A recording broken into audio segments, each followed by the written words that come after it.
Muy buenos días, queridos amigos, bienvenidos al canal Tiempo y Atención, entrando en libertad y saliendo en libertad, la mente cuántica. Hoy nos vamos a un tema que seguro que nos gusta a todos, nos fascina a todos, que lleva un título: Visiones en el lecho de muerte y experiencias cercanas a la muerte. Seguramente muchos de los casi 12.000 que somos ya en el canal, muchos, y digo muchos, o nos ha pasado que hemos tenido visiones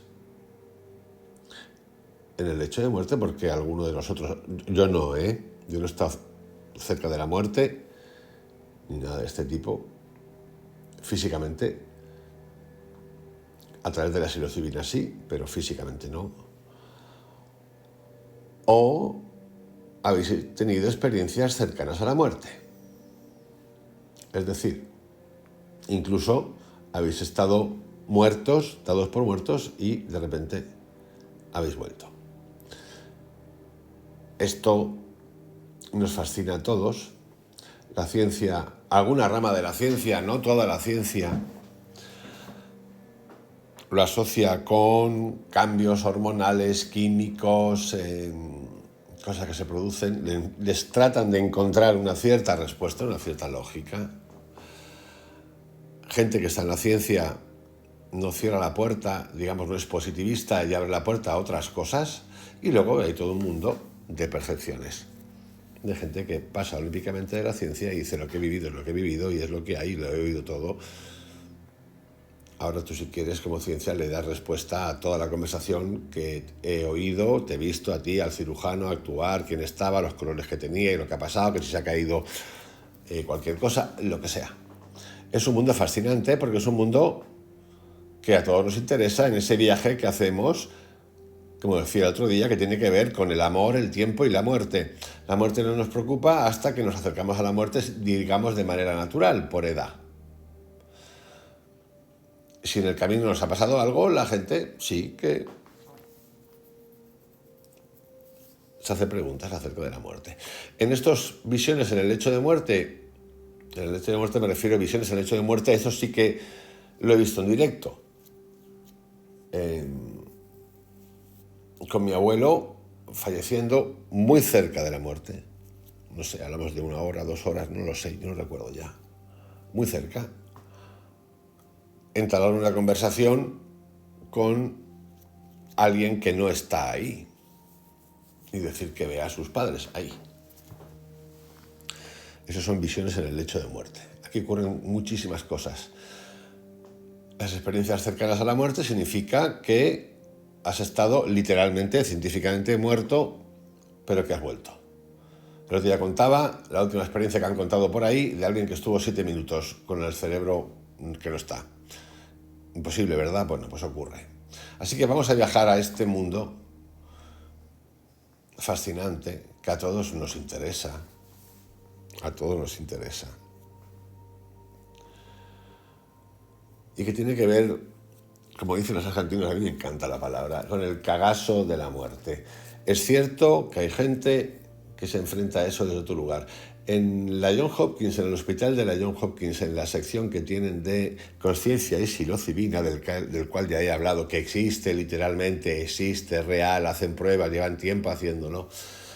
En el documental que vi, que no me acuerdo si estaba en Netflix, creo que estaba en Netflix, no me acuerdo, apareció una persona, una mujer mayor, muy mayor, de 80 años, que nunca había estado en estos temas de la psilocibina, ni de lejos.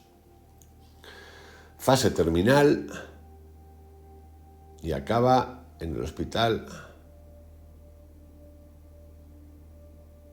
para hacer un prototipo con la psilocibina. Lo que cuenta esta mujer, terminal era 1 mes o menos. Terrible.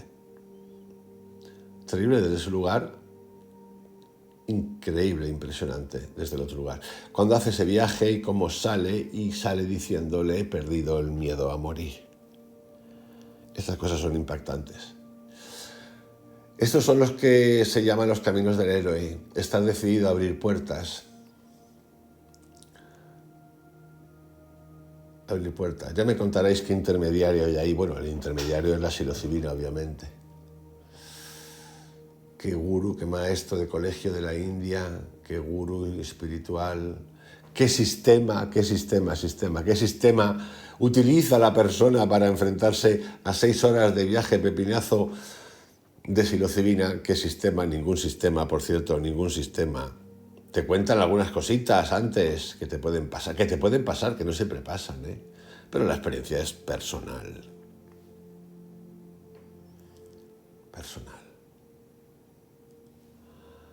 Nos vamos a este viaje juntos, de la manita. Si alguno quiere comentar algo, bueno, no tengo ni que decirlo, ya lo sabéis, que tenéis totalmente libertad. Si a alguno le ha pasado y quiere contar algo, yo se lo agradecería, porque nos puede ayudar a muchos a entender muchas cosas que desconocemos. Dicho esto, echemos un vistazo a toda la gama de datos científicos, estamos ahora en las visiones en el lecho de muerte, acumulados acerca de las experiencias de la muerte. Evidentemente, los datos anecdóticos se remontan milenios atrás, pero la colección de lo que vamos a revisar hoy se remonta solo al siglo XIX, coincidiendo más o menos con la creación de la de la Sociedad Británica de Investigaciones Psíquicas. Un tipo de evidencias guarda relación con los umbrales de la muerte, con las experiencias de los moribundos. Suponga que una persona a la que usted ama está muriendo, lo que he contado antes, pero que desgraciadamente usted no está con ella. Y sin embargo, súbitamente usted tiene visiones alucinatorias pertenecientes a la persona moribunda. Experiencias como estas, de visiones en el lecho de muerte, en las que las personas moribundas se comunican psíquicamente con un familiar o un amigo, no son en modo alguno extrañas. De hecho, este tipo de datos se remonta a 1889, según Henry Sidgwick y sus colaboradores, donde compilaron durante 5 años un censo de alucinaciones de este tipo. Sidgwick descubrió que un número sustancial de esas alucinaciones se referían a personas que estaban muriendo dentro de un periodo de 12 horas a cierta distancia de la persona que tuvo la alucinación. Bueno, yo tengo ejemplos también interesantes de esto. No hace mucho, unos años, 2 años o por ahí, una persona a la que quiero muchísimo tuvo un accidente de moto brutal, se salvó por los pelos, por milímetros, yo diría. Bueno, dijeron los médicos, y como alguien muy cercano a él, en ese momento, tiene una percepción de un sueño brutal, donde unos señores de negro vienen a recoger a esa persona. Esto es el sueño. Esa persona en ese sueño era pequeña, no es pequeña esta persona es adulta como yo, y esa otra persona que abría la puerta, estos dos le decían: venimos a llevarnos a este. Es que no quiero contar más detalles así con nombres y apellidos porque, bueno, por privacidad de alguna manera. Y esta persona le dice: no, tú no te vas a llevar a nadie. No, sí, nos la vamos a llevar. Bueno, para resumir la cosa, esta persona coge a la otra persona de la mano, porque era chiquito, lo mete y cierra la puerta. Esta persona está perfectamente. Uno diría: ¿es un milagro? Pues puede ser un milagro. Yo no tengo ningún problema en decir que esto es un milagro. La transformación de esa persona es brutal, ha sido brutal. No solamente por lo que ha hecho, que esto es de un mérito alucinante, un cambio de vida increíble, una fortaleza física para recuperarse alucinante, más algún mensaje que otro que cuenta, en el que le han dicho: te hemos dado otra oportunidad. Esto ocurre. Seguro que vosotros también tenéis historias de este tipo. Los datos más recientes, del ejemplo que he puesto de Sidgwick, de la Sociedad Británica de Investigaciones Psíquicas antigua, son todavía más sugerentes. En un estudio dirigido por los psicólogos Osis y Haraldson de 1977, el sujeto sano, vinculado, no experimentó las alucinaciones de una persona sufriente y moribunda. Más bien, las comunicaciones se acercan más a la percepción extrasensorial de otra persona sana. Pero si una persona moribunda puede comunicar la paz y la armonía de una persona sana, ¿no debería estar experimentando un estado no ordinario de consciencia? En estas visiones, en el lecho de muerte, la persona moribunda parece trascender la situación de la muerte, la persona moribunda en la que se está muriendo, que es, después de todo, dolorosa y confusa. La persona moribunda parece experimentar una esfera de conciencia gozosa. Por cierto, no todo el mundo lo vive así, no todo el mundo le pasa esto, no, hay gente que se muere como dirían por ahí, como un perro sufriendo, pero no sufriendo por los dolores, sufriendo porque está con su mente conectada con lo que sea. No a todo el mundo le pasa así. Esto no es un manual de cómo le pasa a todo el mundo, no. La persona moribunda parece experimentar una esfera de conciencia gozosa, muy diferente de la esfera de la experiencia ordinaria. Existen evidencias de que incluso los pacientes de Alzheimer pueden recuperar la lucidez en el momento de la muerte. Esto lo escribe Kenneth Ring en una comunicación privada entre este autor, Kenneth Ring, y Amit Goswami, el teórico físico. Goswami entra en una conversación con Kenneth Ring, como cualquiera de los otros, vía WhatsApp, vía correo, y este le dice: existen evidencias de que incluso los pacientes de Alzheimer, que ya han perdido la cabecita, pueden recuperar la lucidez en el momento de la muerte. Hablando de pacientes de Alzheimer, la médica Naomi Remen, datado esto en 1996, hace un poquito de años, nos habla en uno de esos libros de la historia de Tim, un cardiólogo cuyo padre padecía de Alzheimer cuando él era adolescente. Durante los últimos 10 años de su vida, el padre de Tim fue entrando poco a poco en un estado vegetativo. Sin embargo, un día en que Tim y su hermano estaban sentados con él, palideció y se derrumbó hacia adelante en su silla. El hermano de Tim le dijo a este que llamara al 911. Pero antes de que pudiera acercarse al teléfono, Tim escuchó la voz de su padre, a quien no había oído hablar desde hacía más de 10 años, diciéndole: no llames al 911, hijo. Decidle a vuestra madre que la amo. Decidle que estoy bien. Y murió. Más tarde, la autopsia revelaría que el cerebro estaba casi por completo destruido debido a la enfermedad. Estas cosas sacuden nuestros conceptos ordinarios acerca de la muerte. Desde el punto de vista de Goswami, las visiones en el lecho de muerte corroboran el modelo teórico del capítulo que tiene que ver con la consciencia. El gozo o la paz que se comunican telepáticamente en las visiones en el lecho de muerte sugieren que la experiencia de la muerte es un encuentro intenso del moribundo con la consciencia no local y sus distintos arquetipos. En la comunicación telepática de una experiencia alucinatoria es claro que la identidad con el cuerpo dolorido y moribundo sigue siendo fuerte, pero posteriormente esa identidad se libera. De ahí que la dicha de la consciencia del yo cuántico, más allá de la identidad ego, se comunique de forma no adulterada. Vamos ahora al otro capítulo. Esto es moribundo. Me estoy muriendo. El ejemplo que acabo de poner es fascinante. Es fascinante. Es fascinante por dos razones. Es fascinante por el que se va, que ha encontrado, se ha podido expresar desde ese lugar y dice que está bien, que no pasa nada. Está muriendo. Se va a morir 10 segundos después. Y es fascinante porque los que se quedan todavía en su recorrido, nunca mejor dicho, alucinan. Es más, hasta esas palabras del padre que no hablaba en los últimos 10 años sirven y pueden servir de paz y de entender a los que se quedan con el dolor de la pérdida. Como sufrió esos 10 años últimos, imaginaros.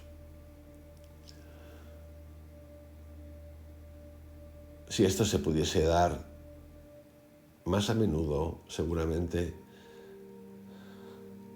veríamos la vida de otra manera. Vamos a las experiencias cercanas a la muerte y de revisión de la vida. Más conocidas son las experiencias cercanas a la muerte, en las cuales el sujeto sobrevive y recuerda su experiencia. En las experiencias cercanas a la muerte encontramos confirmación de algunas de las experiencias religiosas de muchas culturas. La persona cuenta que pasa por un túnel hasta el otro mundo, frecuentemente dirigida por una figura espiritual bien conocida de su tradición o por un familiar ya fallecido. Esto lo cuentan un montón de autores. Moody, 1976, Sabon, 1982, Ring, 1980. Fijaros qué potente es esto. O un familiar o una figura espiritual. ¿Pensáis por algún momento, fijaros con todo lo que digo en el canal, que son preguntas, que alguna persona a lo mejor no la ha acompañado Jesucristo? ¿Pensáis que a lo mejor no la ha acompañado Buda? Pues seguro que sí. Yogananda, seguro que sí. ¿Una visión de un ángel? Seguro que sí.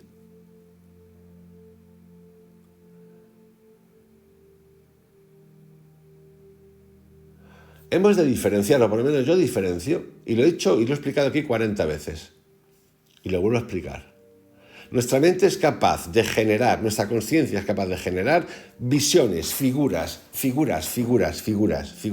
de cualquier tipo, producto de nuestra cultura, para poder procesar, incluso en ese estado de después de la vida, que sigue con la muerte, que seguimos ahí, para entender las cosas. Eso son energías.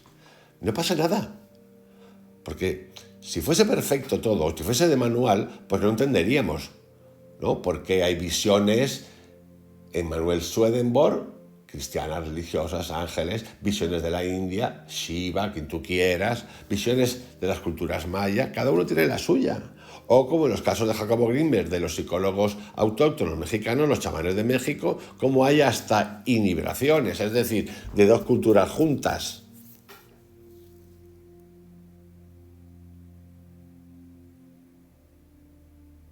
Nosotros no podemos, es que lo tengo claro, nos llevamos nuestras cosas al después, al mañana. Y la sensación es excelente, es vibracional, la esencia es vibracional. Quien te acompaña, quien no te acompaña, no pasa nada. ¿Quiere decir esto que tenga que cargarme todo? No me cargo nada, lo que hago son preguntas. Si hablo del libro de Ezequiel, que está escrito y dice eso que dice, pues me tendré que pensar. ¿Que puede haber gente que crea? Sí, perfecto. ¿Que se lo encuentre? Por supuesto que sí. Otra cosa es qué hacemos aquí. Yo no quiero borrar nada de nada, como hacen o pretenden estos rollos woke de reescribir libros, no quiero borrar nada de nada. Yo solo quiero entender. Y siempre que sea entrando en libertad y saliendo en libertad es perfecto.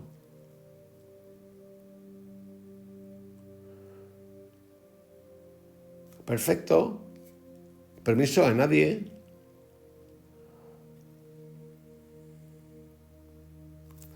Las experiencias cercanas a la muerte ofrecen también un apoyo directo a la idea de la apertura de la ventana no local en torno al momento de la muerte. El psicólogo Kenneth Ring, 1980, ha resumido cronológicamente los distintos aspectos que en términos generales tiene la experiencia cercana a la muerte. Hay otro autor, Rinpoche, 1993, y son los siguientes. Son 7, ¿eh? La mayoría de las experiencias cercanas a la muerte comienzan con la sensación de un estado alterado de conciencia, una sensación de paz impregnada al ser. No hay dolor alguno, ni sensaciones corporales, tampoco hay miedo.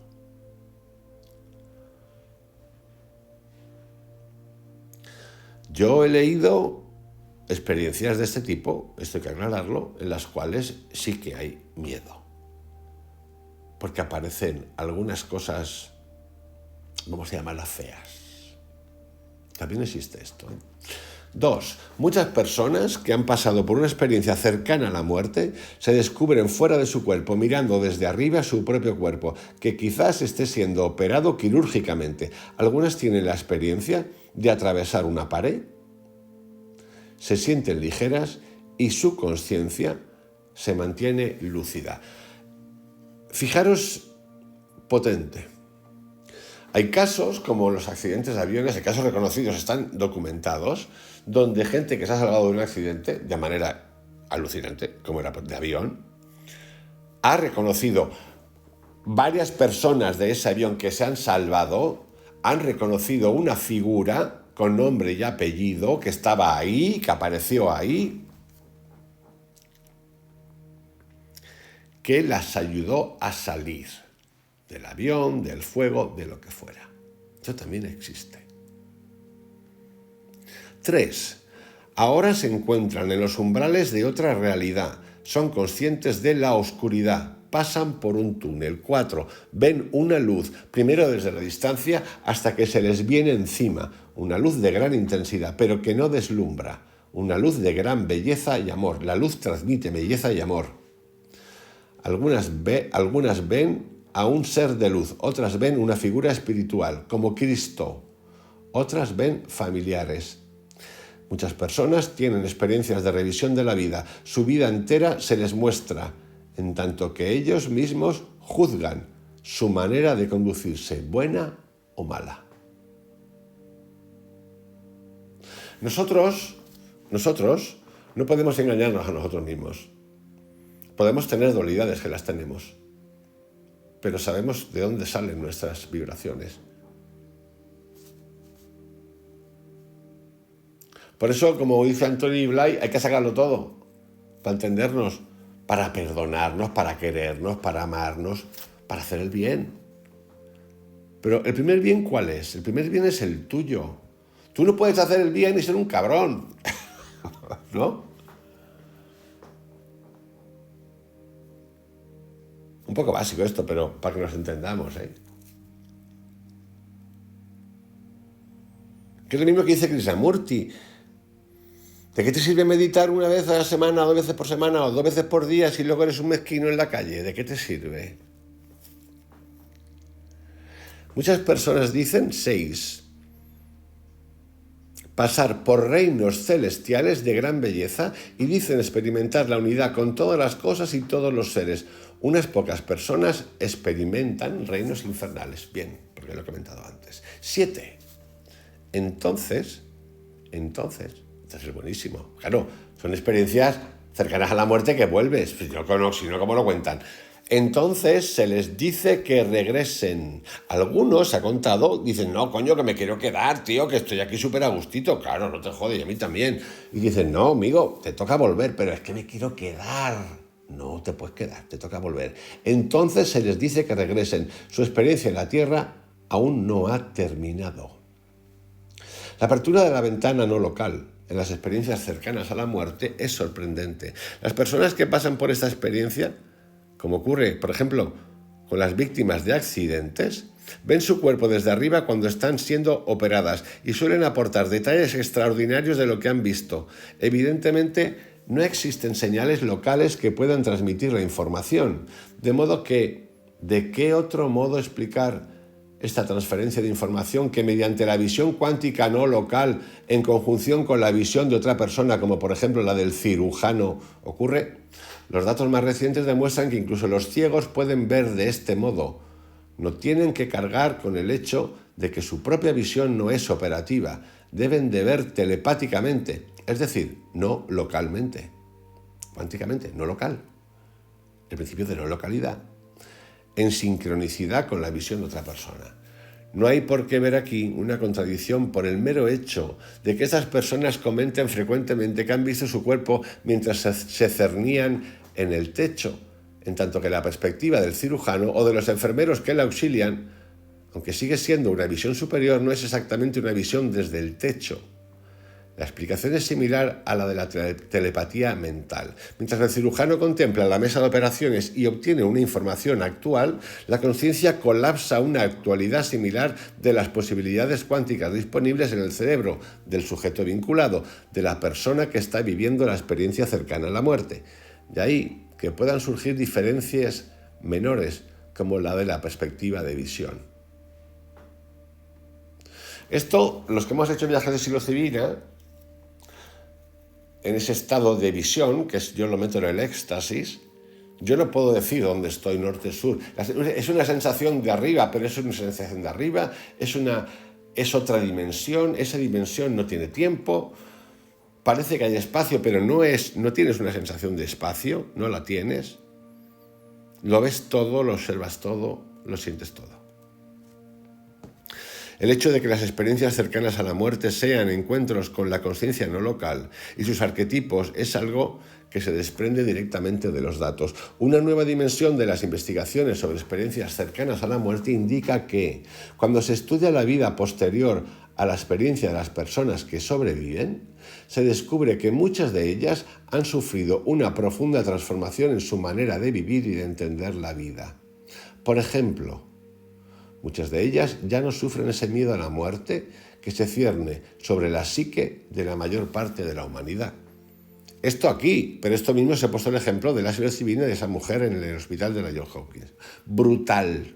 También es cierto que en ese mismo documental aparece un hospital en Londres donde se hace lo mismo y una persona directamente le meten una hostia de psilocibina brutal y no le afecta en absoluto. Cero. Y no vuelve. En general, las personas que han pasado por una experiencia cercana a la muerte consagran muy a menudo su vida al amor y al altruismo. No siempre. Tampoco vamos a irnos ya aquí al otro ladito. ¡Qué maravilla, ya soy bueno! No, no siempre. Muchas tienen que pasar por procesos de entendimiento, de aceptar lo que ha pasado. Otras pasan un tiempo de no saben dónde están, qué estoy. Y otras, bastantes, que esto sí yo creo que es cierto, se enfrentan o ven la vida desde otro lugar.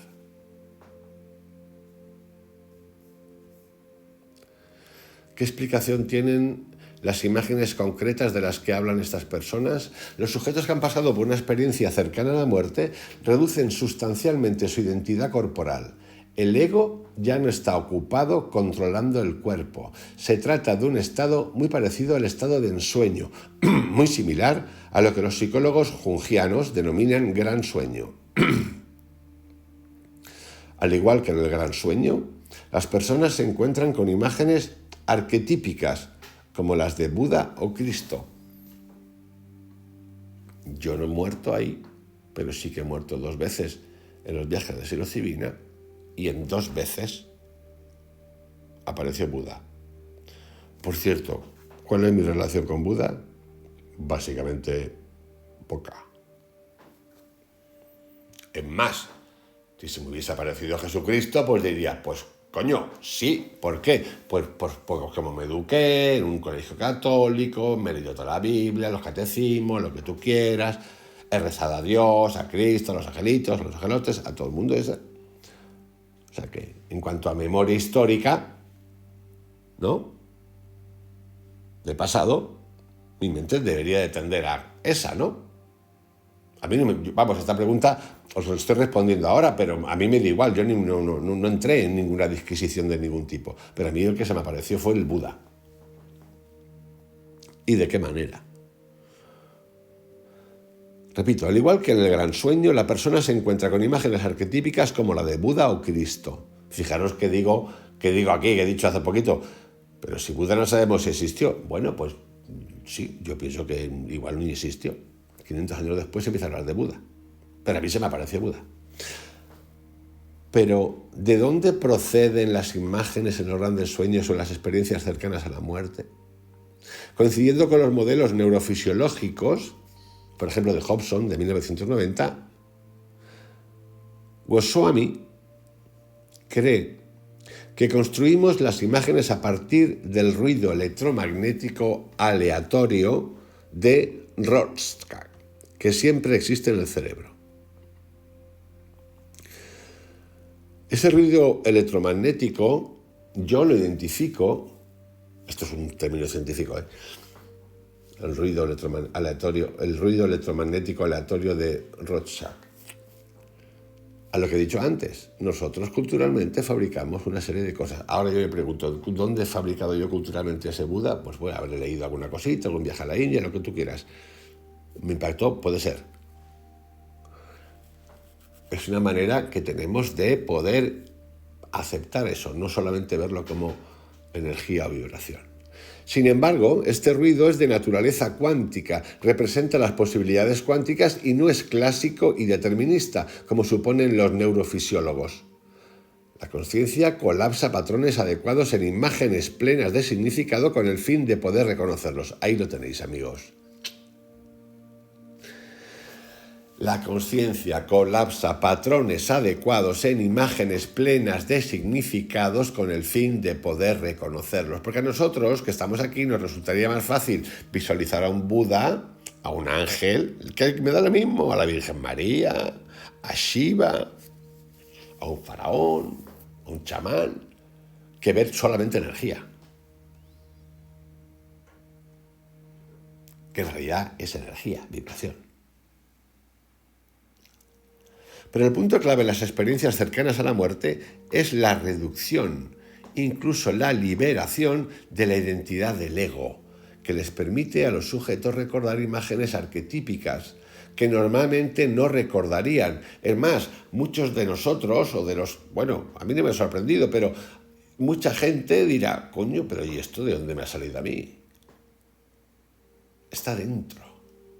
Las imágenes visualizadas, figuras espirituales o familiares, padres, hermanos, madre, son claramente arquetípicas. Esta manera de ver las experiencias cercanas a la muerte debería superar también el debate de si la experiencia de la luz de la que dan cuenta estas personas es simplemente un fenómeno fisiológico o algo más profundo y significativo.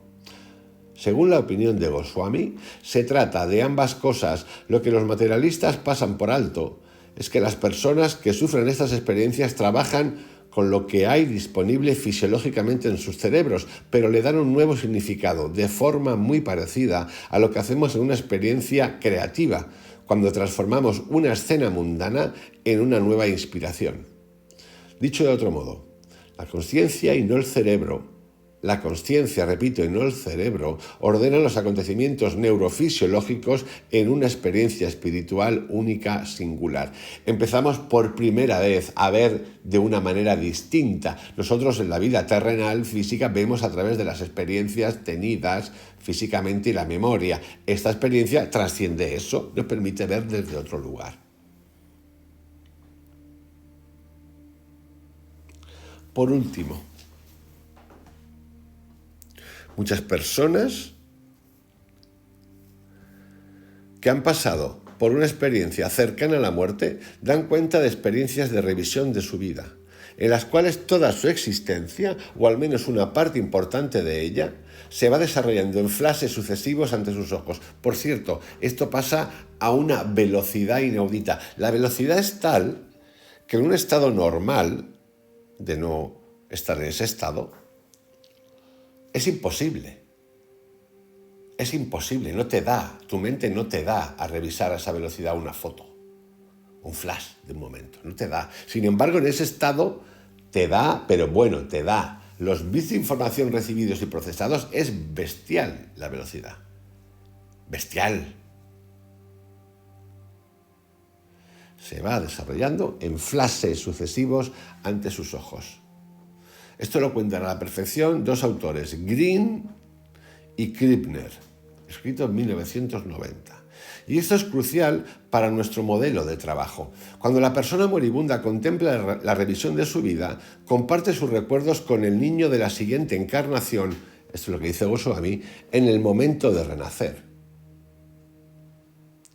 Y esto se convierte en parte de la memoria reencarnacional de infancia de la siguiente encarnación. Yo aquí, obviamente no voy a decir ni sí, si no, Bueno, sí, voy a decir lo que coño. No sé qué decir a esto. Yo no sé si compartir esta opinión de Goswami, que esa memoria flaseada de revisión de toda tu vida es la información que le pasas a la siguiente reencarnación. Yo no sé si decir eso. Yo no creo que tenga que ver con eso, sinceramente. Pero tampoco lo encierro. Sin embargo, existe una preocupante discordancia entre la teoría de las super-Ps y el hecho de que estas personas insistan en que se experimentaban a sí mismas más fuera de su cuerpo. Dicen sentirse seres de luz y no tener sensaciones corporales como las del dolor. Evidentemente, su identidad deja de estar centrada en el cuerpo físico durante la experiencia cercana a la muerte, pero ¿dónde se sitúa entonces? ¿Acaso pasa a un alma descarnada, tal como parecen sostener estas personas? Le pasamos información, nos pasamos información a la próxima. Estas son preguntas.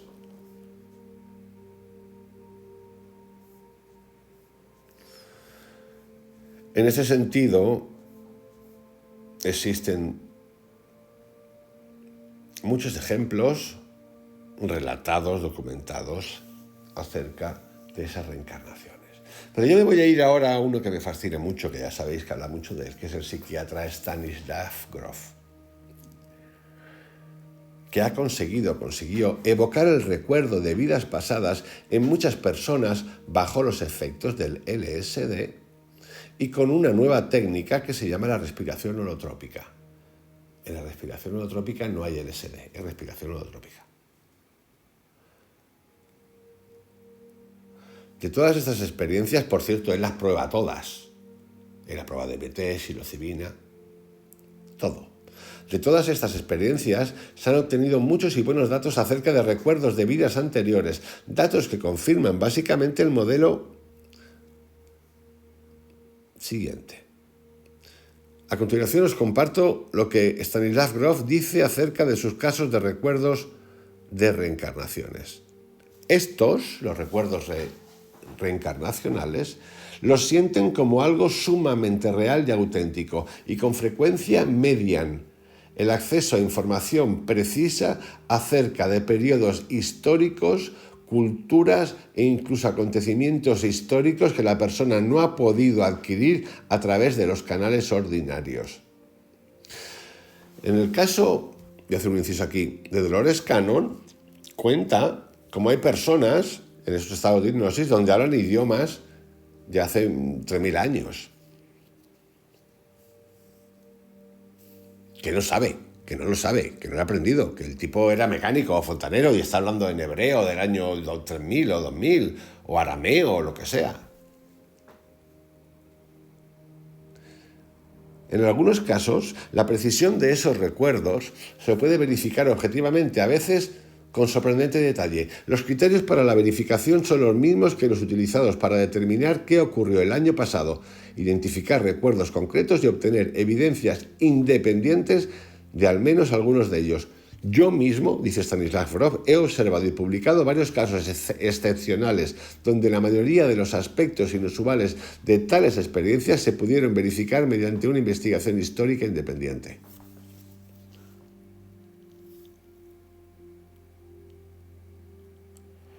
Dejo al lector, dice Goswami, la labor de informarse de los casos concretos que Grof encuentra satisfactorios. Leeros a Grof y encontraréis.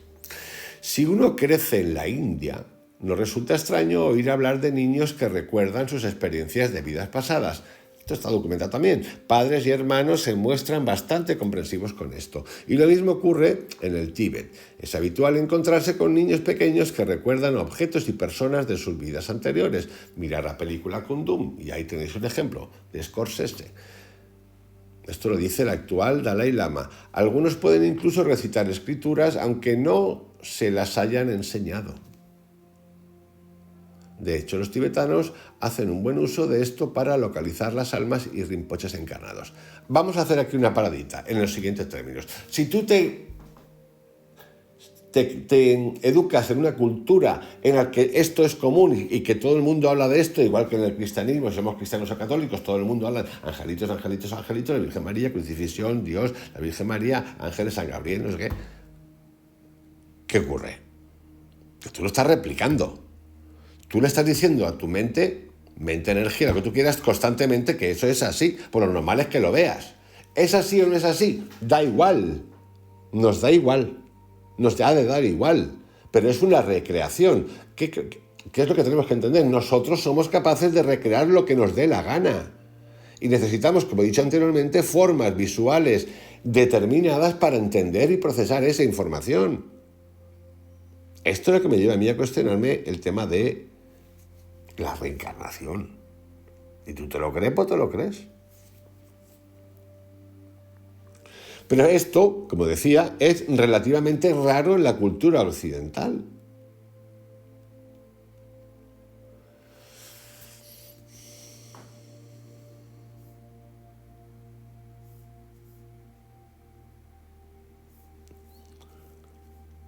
Esto es lo importante que hemos de entender. Las puertas abiertas.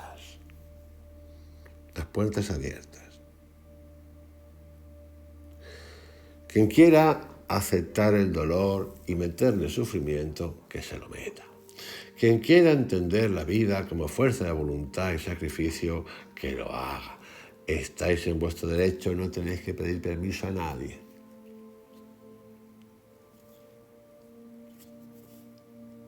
Allá tú. Pero que me queráis vender o que me quieran vender, que el sacrificio es necesario para el místico. ¿Pero qué coño místico? ¿Pero qué coño místico? Si somos todos humanos, ¿qué tiene que ver el místico? El místico es una persona como tú, que le pasan cosas, como un tipo normal, una tipa normal, que tiene un accidente, que ve cosas. ¿Qué tiene que ver? ¿Pero qué manera es esta de estar etiquetando con estructuras todo el tiempo? Pues sí, claro que hablo de místico, y he hablado de místicos, de experiencias tal, lo que tú quieras, pero que todo es normal, todo es cotidiano. ¿Por qué les pasa a estos gurús de los cojones, de todos los sistemas meditativos, sobre todo meditativos, de estos de nueva generación, del siglo del pasado, que cuando dicen tener visiones siempre son visiones de poder? Uno muy conocido donde yo iba, de repente se va a Sevilla y ¿quién era? Alfonso X el Sabio. Tío, no podía ser la fontanera, no podía ser la señora que estaba ahí de rodillas limpiando. No, tiene que ser Alfonso X el Sabio. Tócate los cojones. Y la gente se lo cree. Es que en otra vida fui Alfonso X el Sabio. Chico, de verdad, compañero. Hombre, puede ser que alguno, o a lo mejor es que hay muchos Alfonso X el Sabio, yo qué sé, por decir uno, ¿no? Replicaos. Y todos ahí, Alfonso X el Sabio.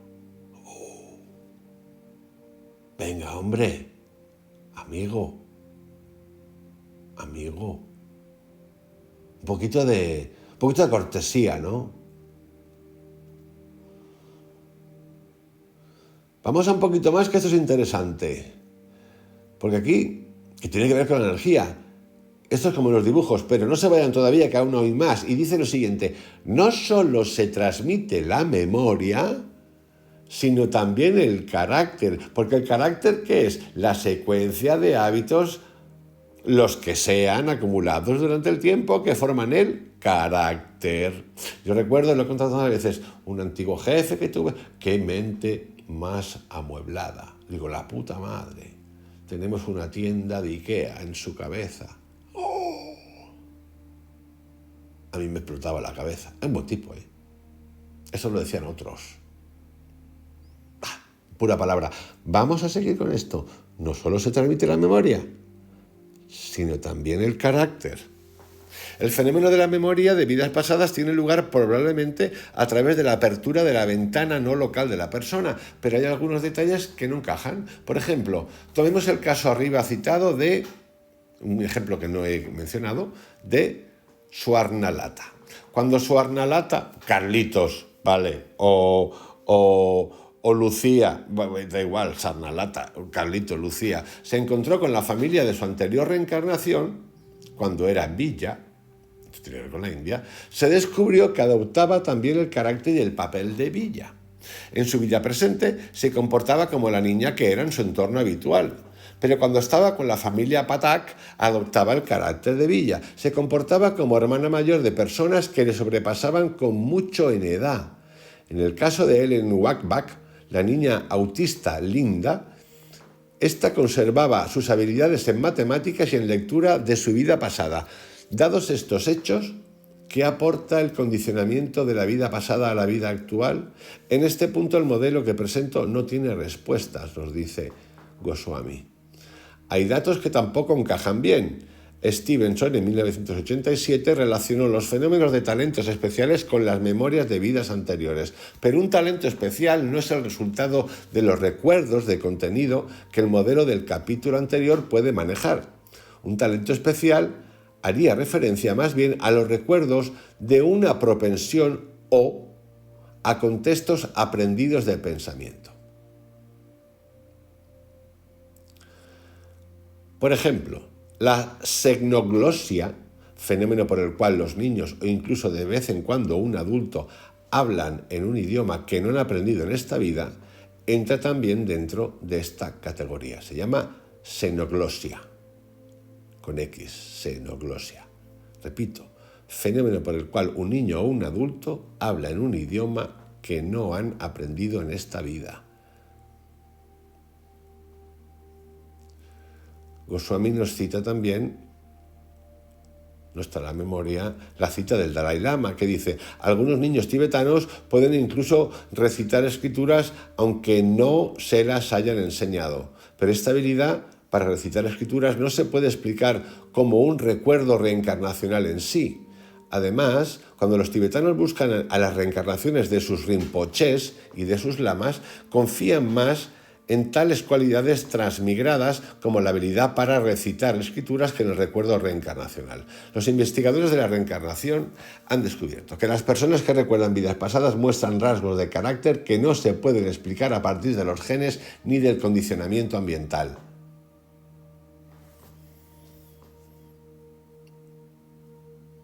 De aquí le podemos hacer la pregunta: ¿cómo podía Mozart tocar también el piano a la edad de 3 años? ¿O cómo pudo Ramanujan convertirse en un experto en la suma de series matemáticas infinitas sin haber recibido un excepcional entrenamiento matemático? La respuesta habitual de la genética o el condicionamiento ambiental parece completamente inadecuada en estos casos. Los genes son instrucciones para la elaboración de proteínas, nada más. No existe ningún gen de un talento especial que pueda heredar nadie.